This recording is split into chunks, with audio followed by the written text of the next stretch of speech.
सर्ग। शतानंद जी कहते हैं, श्री राम महोदय सहित वशिष्ठ के पुत्रों को अपने तपोबल से नष्ट हुआ जान महातेजस्वी विश्वामित्र ने ऋषियों के बीच में इस प्रकार कहा। मुनिवरों, ये इक्ष्वाकु वंश में उत्पन्न राजा त्रिशंकु है। ये विख्यात नरेश बड़े ही धर्मात्मा और दानी रहे हैं तथा इस समय मेरी शरण में आए हैं। इनकी इच्छा है कि मैं अपने इसी शरीर से देवलोक पर अधिकार प्राप्त करूं।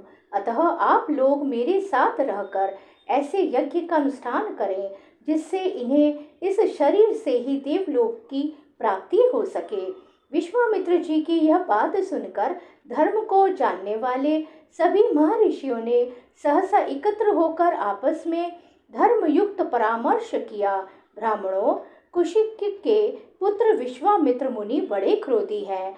ये जो बात कर रहे हैं उसका ठीक तरीके से पालन करना चाहिए, इसमें संशय नहीं है। ये भगवान विश्वामित्र अग्नि के समान तेजस्वी है। यदि इनकी बात नहीं मानी गई तो ये रोष पूर्वक शाप दे देंगे। इसलिए ऐसे यज्ञ का आरंभ करना चाहिए जिससे विश्वामित्र के तेज से ये इक्ष्वाकु नंदन त्रिशंकु सशरीर स्वर्ग लोक में जा सके। इस तरह विचार करके उन्होंने सर्वसम्मति से यह निश्चय किया कि यज्ञ आरंभ किया जाए। ऐसा निश्चय करके महर्षियों ने उस समय अपना अपना कार्य आरंभ किया। महातेजस्वी विश्वामित्र स्वयं ही उस यज्ञ में याजक हुए। फिर क्रमशः अनेक मंत्र वेत्ता ब्राह्मण ऋत्विज हुए जिन्होंने कल्प शास्त्र के अनुसार विधि एवं मंत्रोच्चारण पूर्वक सारे कार्य संपन्न किए। तदंतर बहुत समय तक यत्न पूर्वक मंत्र पाठ करके महातेजस्वी विश्वामित्र ने अपना अपना भाग ग्रहण करने के लिए संपूर्ण देवताओं का आह्वान किया, परंतु उस समय वहां भाग लेने के लिए वे सब देवता नहीं आए। इससे महामुनि विश्वामित्र को बड़ा क्रोध आया और उन्होंने श्रुत्वा उठाकर रोष के साथ राजा त्रिशंकु से इस प्रकार कहा। नरेश्वर, अब तुम मेरे द्वारा उपार्जित तपस्या का बल देखो। मैं अभी तुम्हें अपनी शक्ति से सशरीर स्वर्ग लोक में पहुंचाता हूँ। राजन, आज तुम अपने इस शरीर के साथ ही दुर्लभ स्वर्ग लोक को जाओ। नरेश्वर, यदि मैंने तपस्या का कुछ भी फल प्राप्त किया है तो उसके प्रभाव से तुम सशरीर स्वर्ग लोक को जाओ।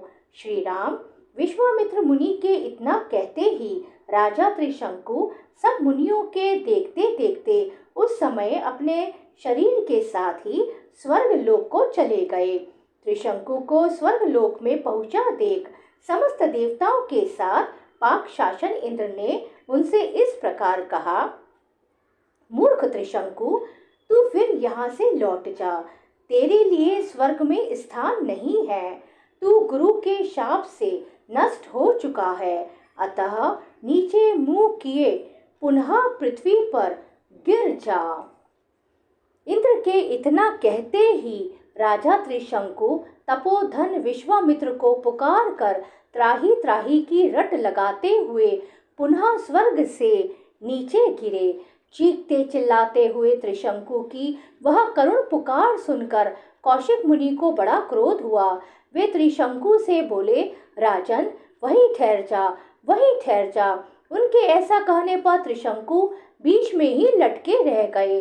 तत्पश्चात तेजस्वी विश्वामित्र ने ऋषि मंडली के बीच दूसरे प्रजापति के समान दक्षिण मार्ग के लिए नए सप्त ऋषियों की सृष्टि की तथा क्रोध से भर के उन्होंने नवीन नक्षत्रों का भी निर्माण कर डाला।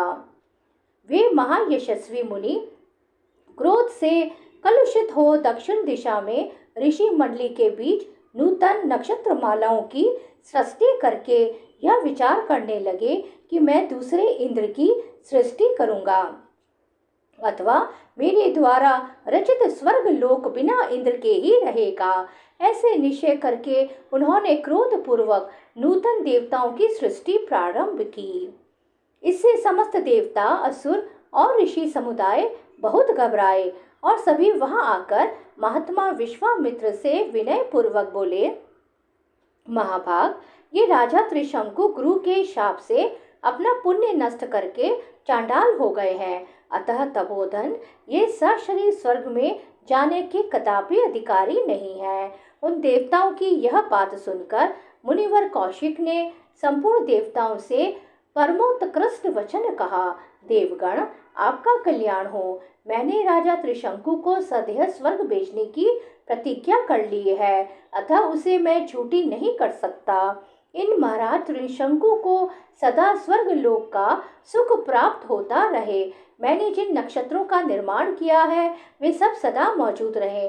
जब तक संसार रहे तब तक ये सभी वस्तुएं जिनकी मेरे द्वारा सृष्टि हुई है सदा बनी रहे। देवताओं, आप सब लोग इन बातों का अनुमोदन करें।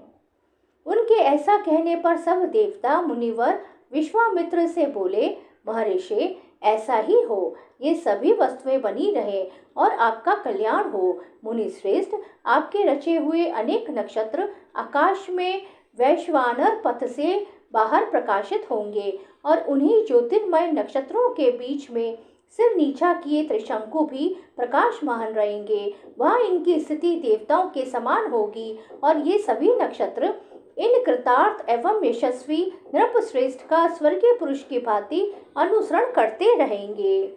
इसके बाद संपूर्ण देवताओं ने ऋषियों के बीच में ही महातेजस्वी धर्मात्मा विश्वामित्र मुनि की स्तुति की। इससे प्रसन्न होकर उन्होंने बहुत अच्छा कहकर देवताओं का अनुरोध स्वीकार कर लिया। नरश्रेष्ठ श्री राम तदंतर यज्ञ समाप्त होने पर सब देवता और तपोधन महर्षि जैसे आए थे उसी प्रकार अपने अपने स्थान को लौट गए। इस प्रकार श्री वाल्मीकि निर्मित आज रामायण आदि काव्य के बाल कांड में 60वां सर्ग पूरा हुआ।